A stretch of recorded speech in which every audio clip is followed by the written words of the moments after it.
Get ready for the school year with Yumiko's annual back-to-school sale. Mix and match however you'd like within the basic collection, and upon purchasing 2 Leos, receive the third completely free.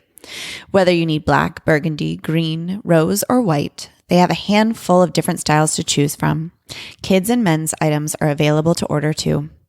Yumiko is also excited about its virtual shopping events through Instagram Live. 2 hosts showcase exclusive in-store options available to ship immediately, with different promotions offered at each session. If you haven't tuned in yet, be sure to check it out. The options shown are not available online, so it's the perfect opportunity to snag a unique Yumi at a discount. For more information on the back-to-school sale, live events, and summer stock availability, stay connected at yumiko.com and at Yumiko on Instagram. I'm Rebecca King-Ferraro.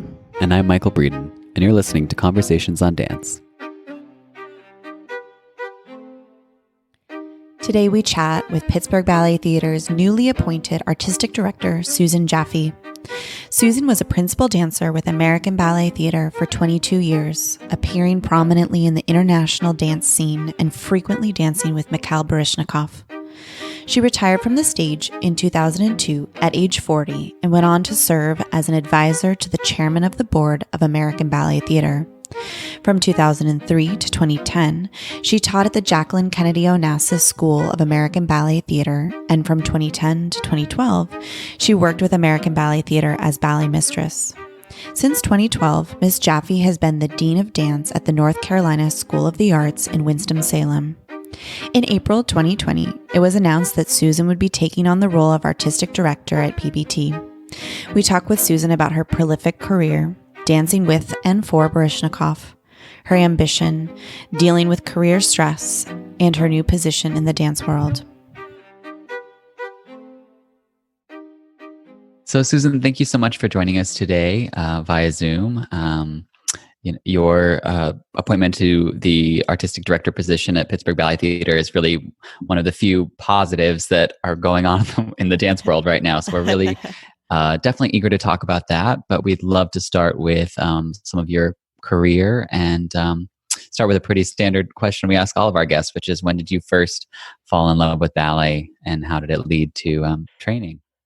Oh my goodness. Well, I first fell in love with ballet when I was about 7 years old, and my mother had put me in a modern dance class. And when I was younger, I had 3 aspirations.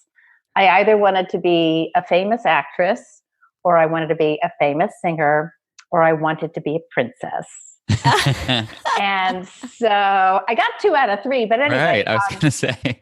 So when they put me, when my mom put me in the contemporary class, and they were asking me to roll around on the floor like a dog, basking in the sun, or being an ice cream cone and melting, I thought to myself, is this what a princess does? I just don't think so. And so at the end of that year, I saw the ballet class and they were having a little presentation. And so I said, Mom, that's what I want to do, because they were so pretty with their little pink tights and their crisscross ribbons, and their hair was so pretty.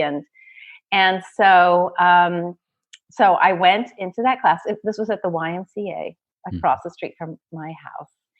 And I was a 7.5-year-old kid, and maybe 8 years old. And, how serious can you be at that age? But after about 6 months, I had a dream, and I guess it must have been a prophetic dream, but in the dream, I was being raised in the air, and there was a big spotlight on me, and there were my classmates were running around me, in a circle, and my little 7-year-old brain, 8-year-old brain went, "Oh, I'm a star." And so That's amazing. I woke up the next morning and my legs were killing me as if I had danced all night. And it was as if I became possessed. I mean, Cupid's arrow pierced my heart, and there was nothing you could do to stop me from being a dancer. So I don't mean to skip ahead, but I'm wondering if in your career there are a few ballets where there's someone being lifted in the middle with the spotlight and the rest of the class or the corps de ballet running around you. Did you have a few of those moments in your career on stage? A few. Oh my gosh, that is so funny. I love that story. So tell us about some of your early training. Was your goal during those years to join ABT? Um, I'm not sure. I mean, my mother took me to see the ballet at the Kennedy Center. And so we saw ABT and we saw New York City Ballet and National Ballet of Canada. You know, we saw all of them. And I do remember seeing Cynthia Gregory and Rudolph Nureyev and in Raymonda, and one other performance when Cynthia Gregory was exiting as the White Swan, struggling and exiting the stage as Rothbart was pulling her away. And it was so powerful that the entire audience stood up and started screaming. And, you know, she wasn't doing anything. She wasn't, you know, doing 52, you know, pirouettes on her pinky finger. And she was just struggling, you know, and it was the most powerful moment. And I remember standing up at the audience and I was just crying my eyes out. And I said to myself, I want to be Cynthia Gregory. And so my teacher, her name is Hortensia Fonseca, and there was a little school in Maryland, tiny little school called the Maryland School of the Ballet, which is now the Maryland Youth Ballet. And she would take us up to New York to get scholarships for the summer. So when I was 12 or 13, she started taking groups of us to go up to New York to audition for their summer intensives. And so, but she was also, she was a fantastic teacher. So I went up, my first year I went to SAB and I loved it. I thought SAB was amazing and all of that. But as I got older, I knew I wanted to do story ballets. And ballet theater had a plethora of story ballets. Not that, you know, the City Ballet didn't have those, but ABT certainly had more. Right. And so I moved over into ABT the following year. And so I was there for the summers until when I was 16, I actually stayed for the whole year and joined the second company of ABT. How did that come about? Who invited you into the second company? And did you start to get a sense that the main company was a real possibility for you? No. No. I think I was invited by Richard England, who was the director of the ABT. It was called Ballet Repertory Company. And I was invited to be there. There were 12 of us or something. But, you know, when you're young, you don't think that this is special. It didn't occur to me that I kind of knew, but I wasn't focused on it. And when I was there, you know, the director was trying to spread the wealth, and I was, you know, the star in my ballet school at home. And then I was amongst all the stars of all the ballet schools from home. And so, you know, I did get some nice parts, but, you know, oftentimes I was Lady Capulet in character shoes, walking across the stage in a long dress, you know. And so I was I sort of got depressed, you know, and I thought, I'm just not sure my childhood dream is going to happen. And one day we hear that Mikhail Baryshnikov is going to take over the company, and he comes to see us in the studio company. And after that class, the ballet mistress, her name was Gretchen Warren, she came up to me and she said, you know, Misha thinks you're very talented. And I was like, are you talking to me? And so she said, yes. And he thinks you're very talented. And so I was invited to join the main company audition, which had hundreds of dancers in there. And we all had our numbers on our chests, you know, and after every combination, more people got eliminated. it was all very nerve-wracking. Mm-hmm. And so at the end, there was a few of us standing, and Charles France, who was Misha's assistant, and Charles is gone now, but he was a big character. He kind of looked like Henry VIII. He had that hair, and he was kind of a big, stately man, and he had pins on his lapel, like pearls and diamonds and things. He talked like Truman Capote. And he used to have these gigantic glasses, and he would always push them up because they always fell down. And he came up to me and he said, Mikhail Baryshnikov thinks you're very talented. However, you're going to have to lose 10 pounds by the end of the summer. By the end of the summer? Oh, yeah. But that would never happen today, right? Thankfully. Oh my gosh, I hope not. Thankfully, that would never happen today. Mm-hmm. But that is what the climate was in the dance world. And I was 5'3" and 112 pounds, and they wanted me to get down to 102. And so I started laughing, and because when you're young, I wasn't. I don't know. I just wasn't focused on. I just wasn't ambitious, or somehow I don't know. I'm not 100% sure. But I said, Mr. France, I've been on a diet for 4 years. How am I going to lose 10 pounds by the end of the summer? So they sent me to a diet doctor. And every week I had to come into the office, and Charles, okay, now turn around. And he would have me turn around to see if my rear end got smaller. So anyway,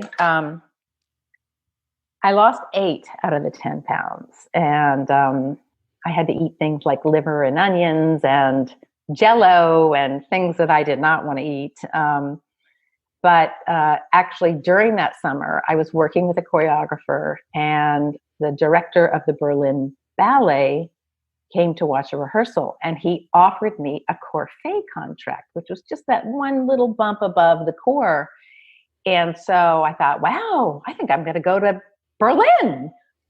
And so because ballet theater was still, withholding my contract. And so I went to Charles France, and I said, I've just been offered a corps by Berlin Ballet, and I think I'm just going to go to Germany.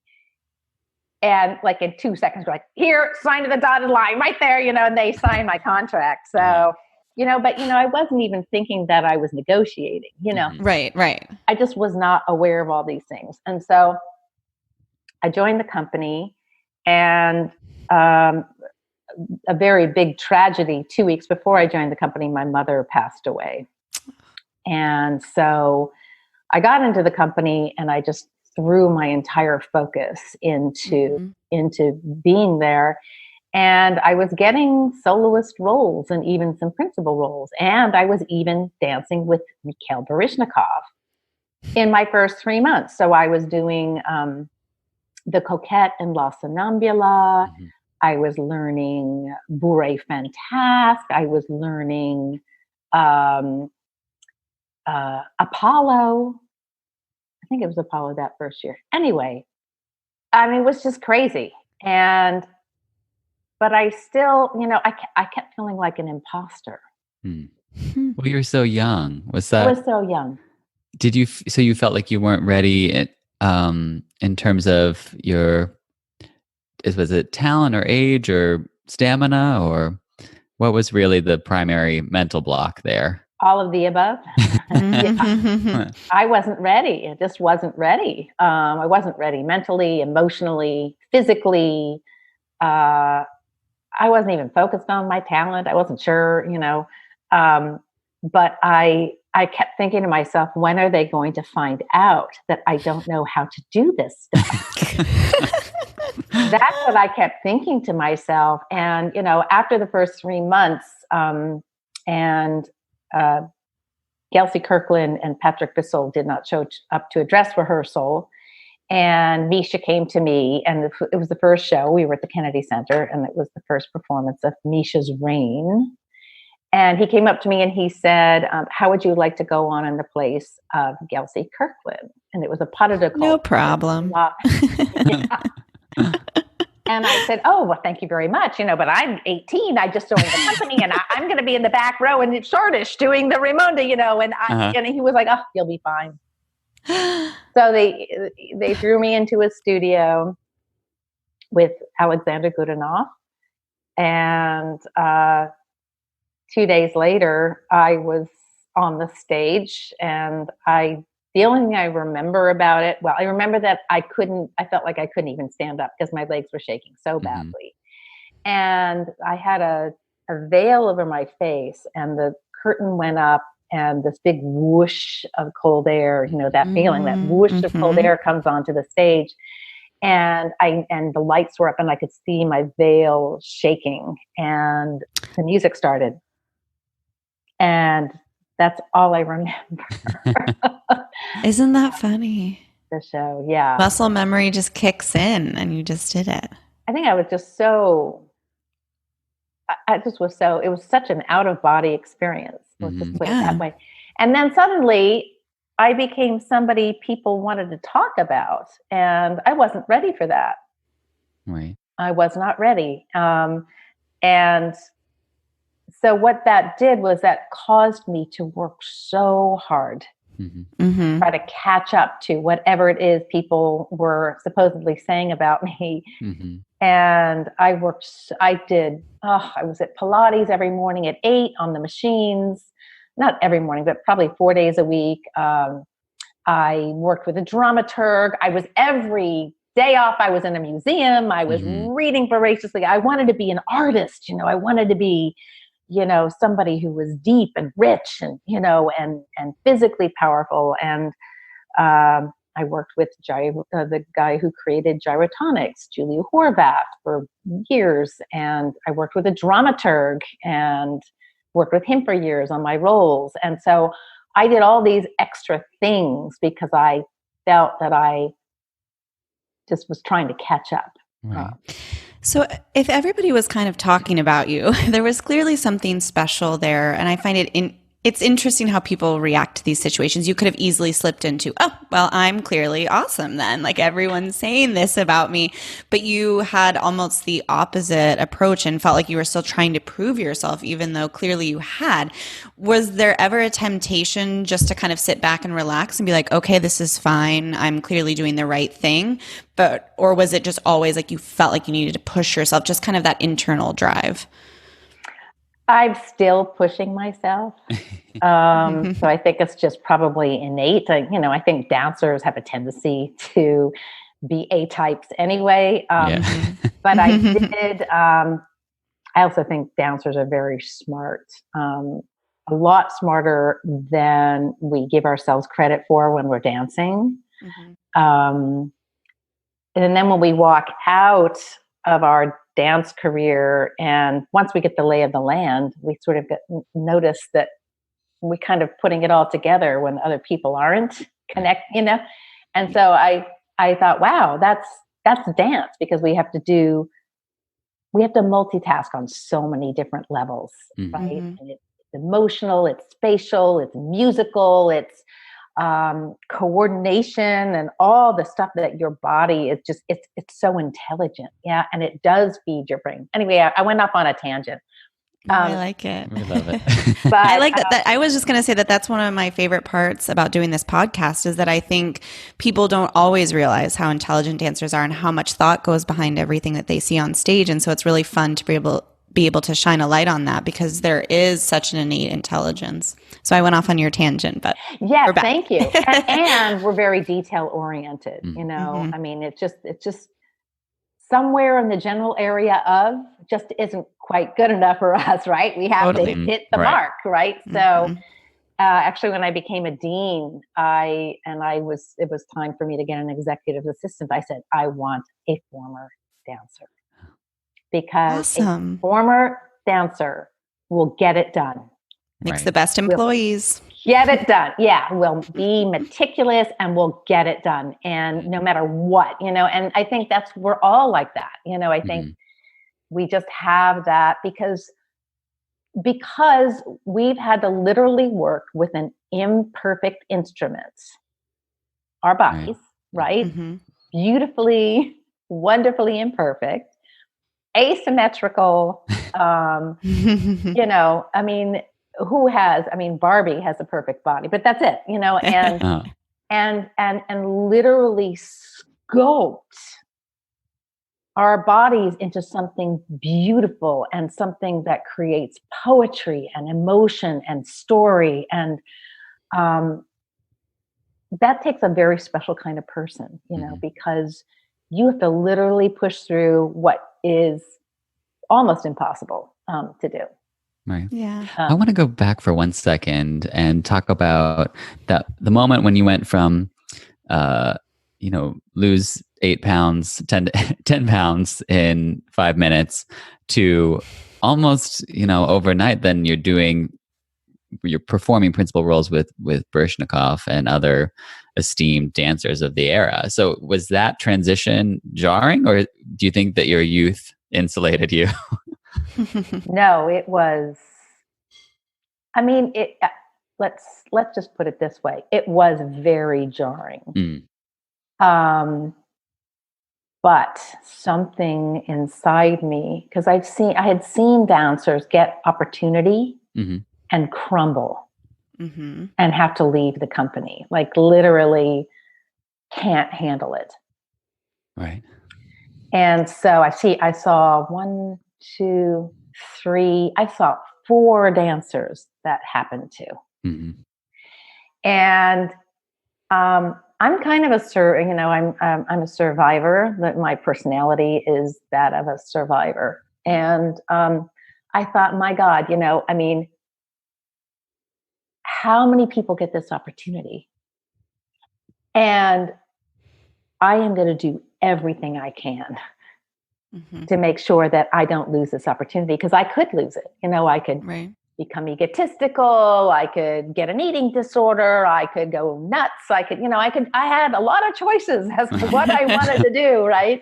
But I just thought I was gifted what a gift to have this opportunity. And I was not going I was going to do everything I could, to ensure that I did everything I could.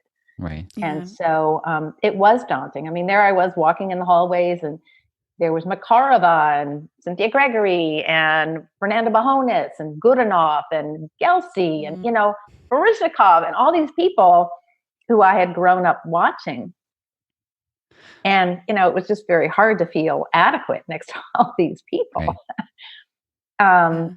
But I just watched them and, I tried to take everything in, and I tried on, I would watch a rehearsal and then I would go home and look in the mirror and try to do that gesture the same way. And I was trying things on, and just sort of play acting like you do as a child. Right. And so that's how you start to develop your artistry. You first start by mimicking, I think, in the dance world, for lack of a better term. It's not really mimicking, but and then one day, I kept thinking,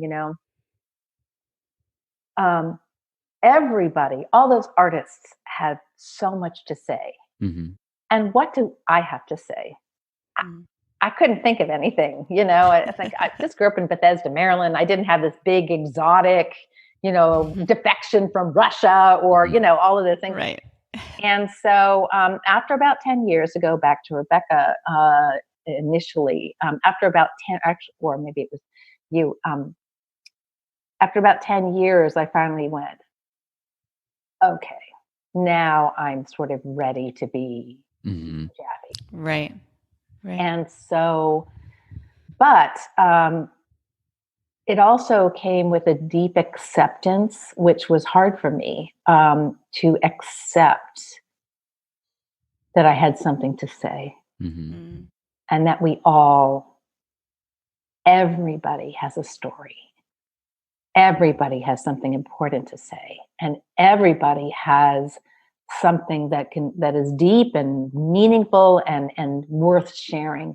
And that took a very long time to come to that acceptance. And so it wasn't even like, well, now I accept that and it's all great. It was the sad is not the word. But it was I don't know. I can't even describe it. It wasn't joyful acceptance. It was like, okay, now I've got this. And now what can I do with this? Right. This soul, this spirit, this personality. What can I do with this? I've got to say something. And so that started a whole new journey. And that's where I started working with a dramaturg and Julie Horvath and all that sort of whole journey in that way. We will return to conversations on dance in a moment, but first, our friends at Vayette Virtual Ballet School are launching group classes starting on September 14th. Founded by Miami City Ballet School faculty member Frances Vayette and Miami City Ballet principal soloist Lauren Fadley Vayette, Vayette Virtual Ballet School has been offering virtual private lessons since its inception in 2018.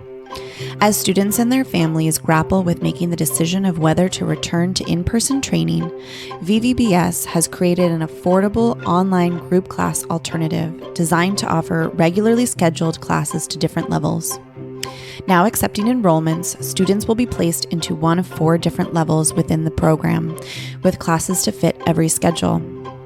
Train virtually with their world-class faculty from New York City Ballet and Miami City Ballet. Learn more at VayetteVirtualBalletSchool.com or click the link in the description of this episode.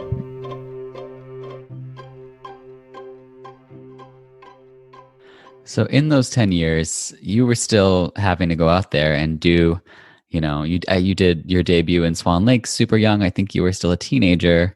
You were doing all of the full length rep. In addition to that, the first ballets you named off were all balancing ballets. The rep Misha was bringing in different rep at that point from what ballet theater had historically done. So there were all these demands on you. But you said you weren't quite feeling ready. So what was your performing experience like? Were you still able to enjoy yourself, or was it sort of no?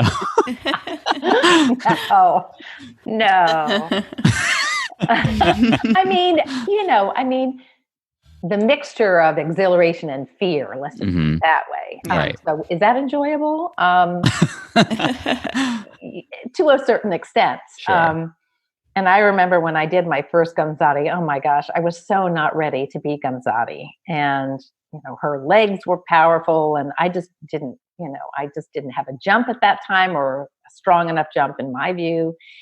And I was so nervous, and I was dancing with Kevin McKenzie for my first Gamzatti. And so we finished the pas d'action and we walk over to those, it's the throne, but it's just a stool, really, a gold colored stool. Right. And so I turn around and I look at Kevin, and I'm trying to be very Gamzatti, and I miss the stool. And he pulls me up, and puts me down. So it was just all kinds of mishaps like that. Because I just didn't know what I was doing.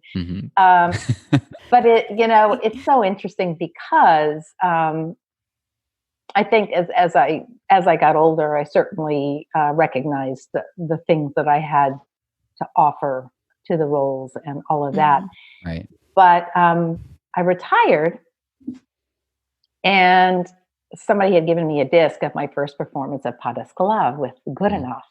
And now I was retired and I was working with students, right? So now you're on the other side and you're working with students, and you say, oh yeah, this one's talented. He's talented. This one, this one's going to be a struggle. And this one's really good, but there's no spirit there yet. And you're going through that whole thing, right? As a teacher. And so I look at the disc of my first performance, and I was like, oh, I see what he saw. That there was a lot of potential as an artist there. And also, I think one of the things that endears people to any performer is their perseverance and their passion. Right. And so if you don't have that struggle, if you don't have that yearning, if you don't have that deep desire, it's kind of not exciting to watch you. Right. So I think that's such a great lesson to be learned. I know Michael and I teach ballet as well. And when I teach my kids, I always try to tell them, like, remember on auditions, like the director, the teacher, they're not looking for perfection. They're looking for that potential to become something, right? And the ability to take corrections, to work, the drive, exactly what you're saying. Yeah. You remind me of this story. Was it last year? I think last year we did Concerto Barocco, and Nilos Martin came and he said it on our students. And one night I walk in there and everybody just kind of looks, they're doing the core, and everybody just looks kind of half there. Mm-hmm. So I wasn't the rehearsal master, but I stopped and I said, can I just say something? And I asked them, I said, are y'all tired? No. Oh. You're not tired? No. I said, well, then why aren't you I said, are you all upset because you're not doing the lead? Mm. And a lot of them went, they put their hands on their hips, and because one girl got a leading role and she wasn't sort of always seen as a lead. So she had gotten this opportunity. Mm-hmm. And so, as in the dance world, everybody thinks they're the ones that should have gotten that opportunity. And, and so I said, guys, when I was standing on the side, the first or third girl in Swan Lake in B+, when the ballerina was out there doing the white swan adagio, etc., and we had simple steps to do. Mm-hmm. I was working on my B+. I was working on my musicality. I was working on my perfection. I was working on my fifth position. And I used every moment because I knew any moment that Baryshnikov would walk in that studio. Mm-hmm. And I wanted to be ready, Yep. And I said, you don't just go into a studio and have a director go, oh, let's just try her. No, you have to be that person that director goes like this and says, who's that? Mm-hmm. That's who you have to be. Right. And so I want you to be working in this studio, because every time you work harder, you gain another layer and another layer and another layer of experience and knowledge. So I want you to be in these rehearsals acting as if Balanchine is going to walk in that door anyway. Mm-hmm. And that is what will progress you, not sitting around complaining about, oh, I'm not the lead. You have to be the lead before anybody decides you're going to be the lead. Be the lead first. Mm-hmm. Also, just a reminder that those core steps are fantastic in Barocco, and a lot of times you do what the principal does so you can shine too. From people who've done both core and principals, I've heard that the core is harder in Barocco. So it's a more challenging. Because you're on stage all day. The whole time. You don't get to lead.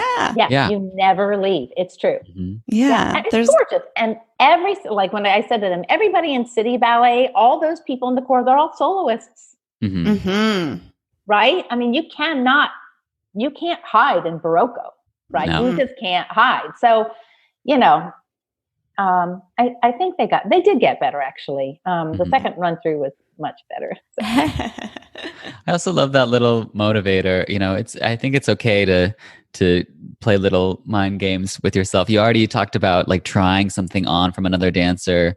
I remember in Allegra Kent's book, she said when she was doing, I think it was Nutcracker or something, when you do get to those sort of repetitive or maybe even dull moments, the sort of like routine exercise stuff that we do as dancers, that, to be like, okay, well, today I'm going to do it. And in my head, I'm going to pretend I'm Darcy Kistler, and then, or like what you said, like I'm going to pretend Balanchine is in the corner watching. Like, it's okay that we aren't always 100% like gung ho for yourself, but then to still have to pull motivation from somewhere.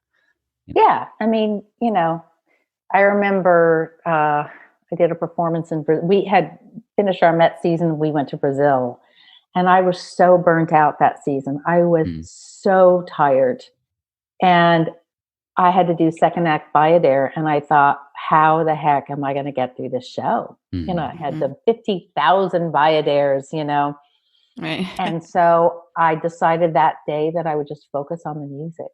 So you've got to find something to motivate you, even if you're exhausted, even if you've done 15,000 performances of something, Right. you've got to find something to inspire you. Yeah.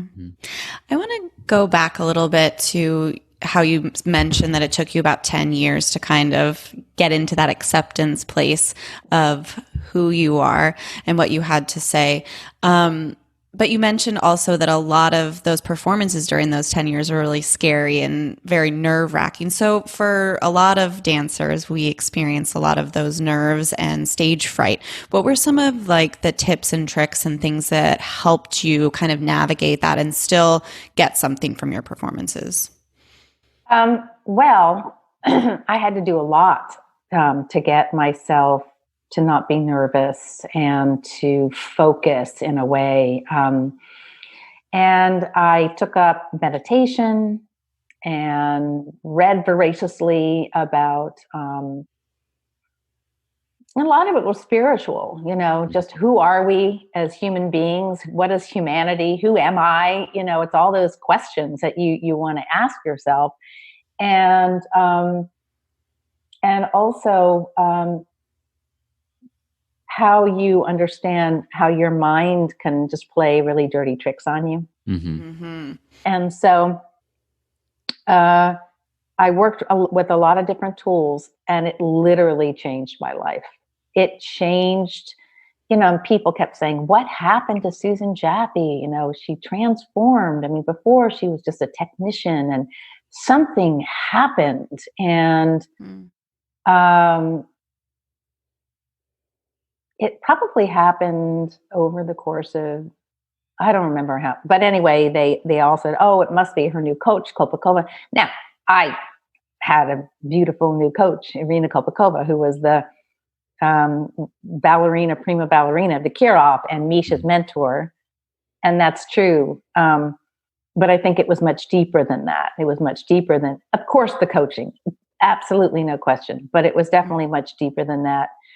And so when I retired, and I started working with students and I started working with professionals, I noticed that so much of their insecurities got in the way of actually getting to the information, getting to the artistry, getting to their true, authentic self. And I thought, that's so sad, because look at this like beautiful creature in front of me, right? And she or he can't access it because there's all this stuff in the way. And so I kept thinking, I need to write a book about, how I help myself. I really need to, because it changed my life. It changed my life. And so for years, I kept, I got to write a book. And then 3.5 years ago, I said, oh no, it's not a book. It's a workshop. And so I created it's basically, if I do it live, it's 6 hours of material. Wow. And it's got 5 introductory meditations in it, which are, the longest one is, I think, 18 minutes. And I take you on a journey. This is what, your perspective. Don't always believe your perspective about yourself. Don't always believe what other people think about you.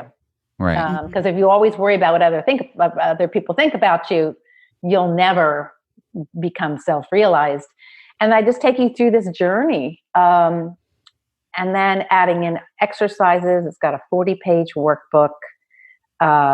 As I said, 5 meditations. And by the very, very end, I get you to this place of envisioning and literally, as I said at the beginning of this interview, or somewhere at the beginning, you have to be that person that Balanchine or Baryshnikov wants to put on stage before you get there. Right.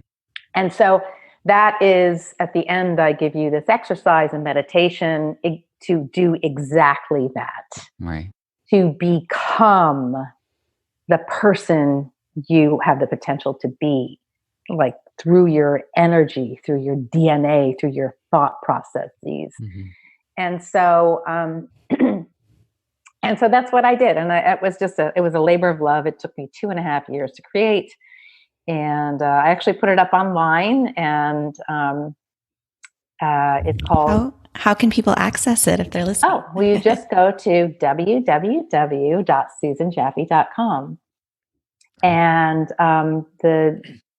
it's called Susan Jaffe Series. And then the actual course is called The Effect of Intention.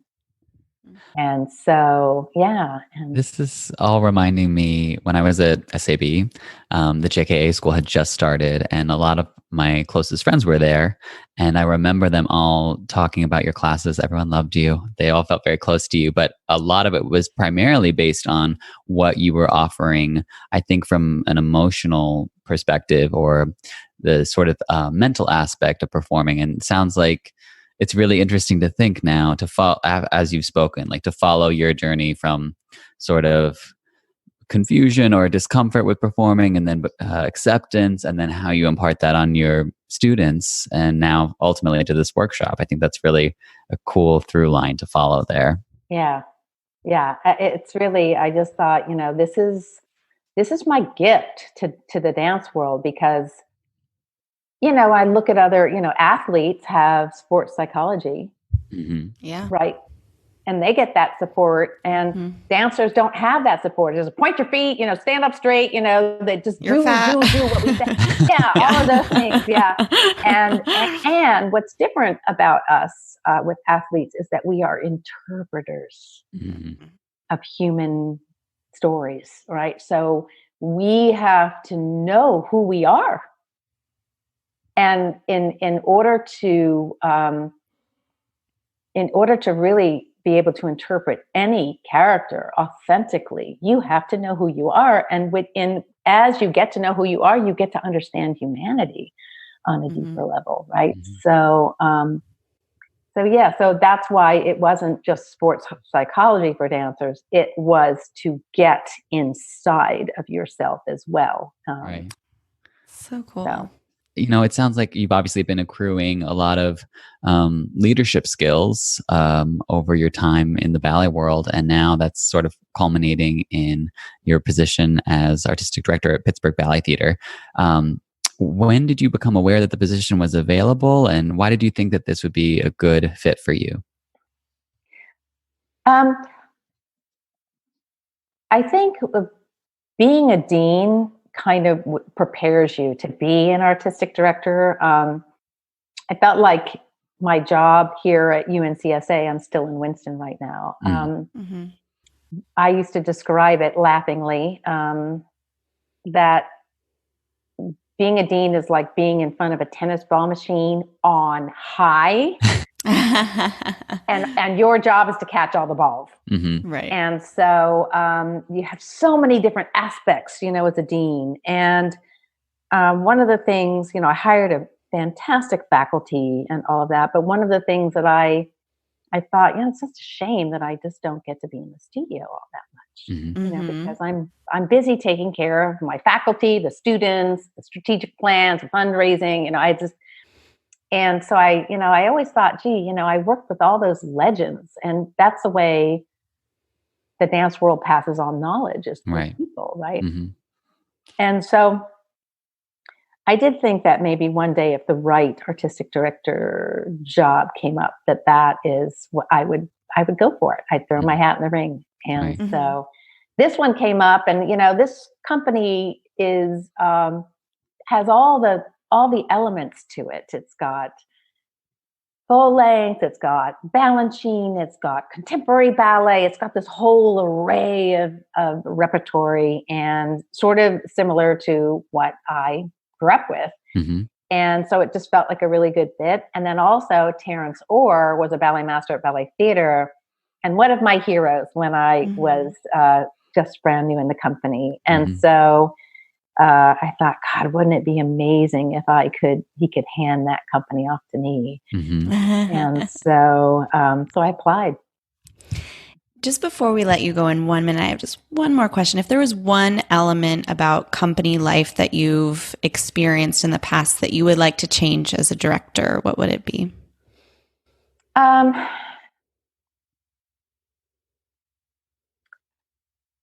I think communication has to happen, just a deeper communication. I really don't want dancers to be afraid. Mm-hmm. That really bothers me, and it bothered me as a dancer. I don't think that making dancers afraid is actually even good for the company. It's not even good for you. Right. It's not good for the performances. It's Right. not good for the dancers. They don't actually come to self-realization if they're always in a high cortisol state, Mm-hmm. Right. worried and all of that. And so I really don't like that sort of, it's not that I wouldn't be the one making the decisions or, all of that, but I don't want it to be sort of authoritarian kind of, I'm there to nurture out of them what they can do for themselves and then therefore for the company. And that is, I think, something I would really, it was, it's not that I had an authoritarian artistic director, but I do know that has You've seen happened. it. Yeah. Mm-hmm. So. Yeah. So that's, We think those dancers are just so lucky to have you, and we can't wait to see what's in store for you and the company. Thank you so much. Thank you. Thank you. Thank you guys. Thank you for joining us this week. If you would like to support the Conversations on Dance podcast, there are a few ways that you can help. Click over to Apple Podcasts and leave us a review. Download episodes when you listen to allow our analytics to better understand our listenership. Join our Facebook group, Conversations on Dance, Friends of the Pod, or you can offer a donation. Conversations on Dance has always been and will always be free to our listeners. You can help us continue to create and produce this unique behind-the-curtain look at the dance world by visiting conversationsondancepod.com/support. Thank you for tuning in. See you next week.